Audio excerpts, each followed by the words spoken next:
When Spider-Man for the PS4 came out, it was met with critical acclaim. Rightfully so, because the gameplay was smooth, the story was captivating, and we were all sure it was going to get a sequel. However, in August of 2020, the PS5 was announced, and an in-between sequel starring Miles Morales was announced with it. With gameplay that's similar to its previous counterparts, a compelling story as well, and visual improvements, it does feel like a proper sequel. However, the question remains, is it as good as the first, or does it lose its momentum? Does the story do the previous one justice and set a new bar, or is it just a generic superhero story? Well, my name is Nerdtron, and this is my review for Miles Morales on the PS5. So, this pre-sequel, I'll call it, takes what the first game did and it adds just enough to feel new. There's obvious and also subtle differences between Peter and Miles. For example, Peter Parker is, well, he's been Spider-Man for about a decade. He swings through the city and you can tell he's confident and knows what he's doing. But when Miles swings through the city, you see that he's still getting used to his powers and lacks the confidence Peter has, which helps separate them as mentor and student. Even when it comes down to their fighting style, there are stark differences.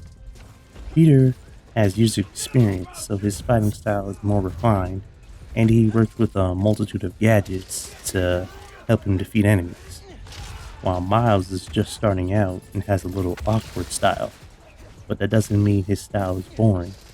In fact, with the addition of the Venom powers and camouflage, it adds a new spin to the Spider-Man gameplay. For example, when you're swinging through the city, you can use your Venom jump or Venom leap to gain more distance or height, per se. And when Miles strikes someone with a Venom punch, the bioelectricity shoots off and attacks someone else. So it's things like that that help make this a sequel rather than just a repainted game. With that being said, however, if I had to give a criticism to the gameplay, I would have to say using Venom to solve puzzles can be a bit irritating because when you're standing right in front of the puzzle, pressing L1, it won't register until you move out the way and come back and press L1. However, that's only a minor complaint in a game that's pretty smooth when you're pressing buttons and attacking enemies. Stealth, bosses, and side missions also make a comeback, where Miles has an app that he uses to help people around New York and solve their problems. This is a great addition because it helps Spider-Man feel grounded. Like he's always been friendly neighborhood Spider-Man. So him actually dedicating himself to helping the neighborhood just makes him feel that more authentic. But I have to say, gameplay, it's an 8 out of 10 for me. Now let's move on to the story.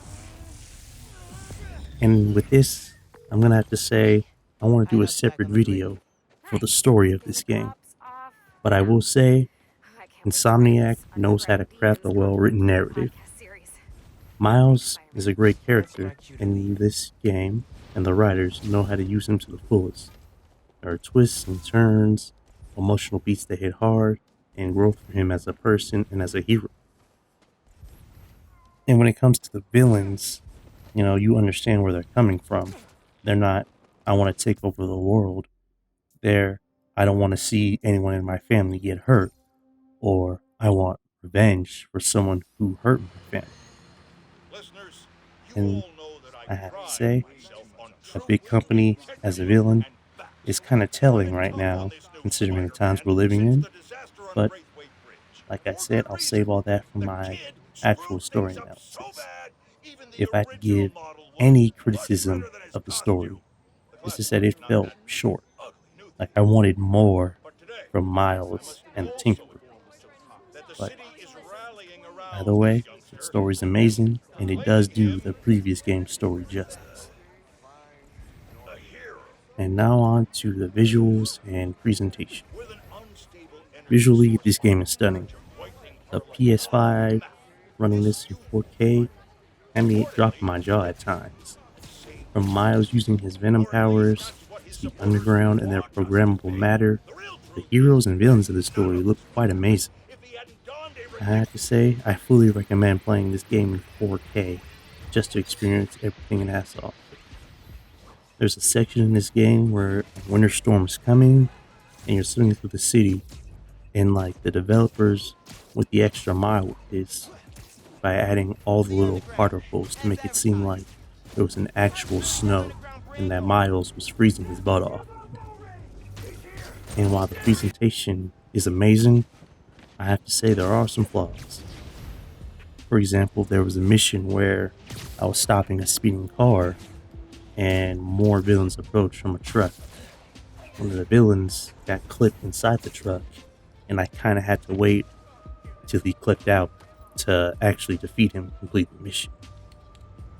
Another nitpick would be when I was fighting a Roxxon lab, and I kicked a guy with my web swing, web swing, and he clipped through some stairs, and I had to like punch him through the stairs to end the sequence.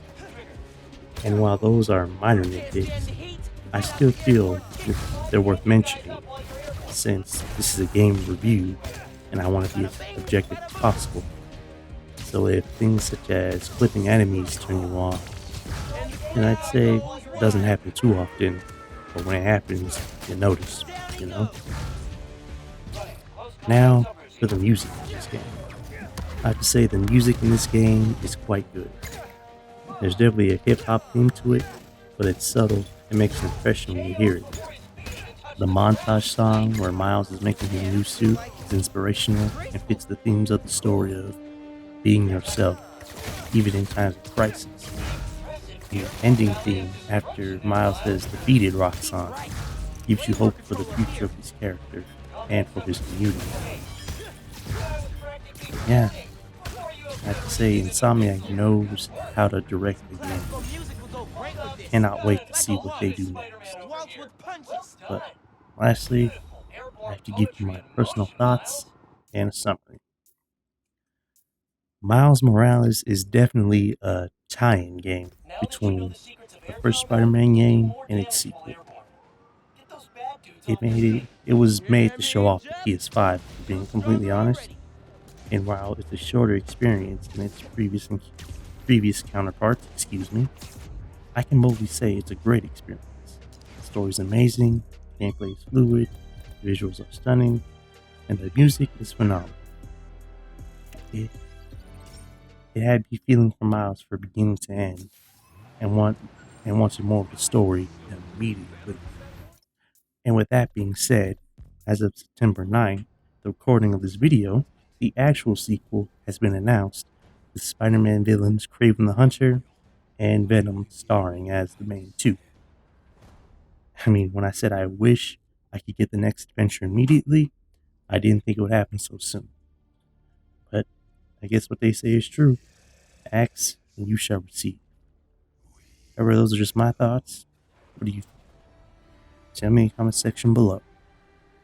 And I'll talk about the new trailer for the Spider-Man sequel and discuss the history of Venom and Kraven. But anyway, don't forget to like, comment, subscribe. See you in the next one. Peace. Check the mic and make sure it sound right, boys.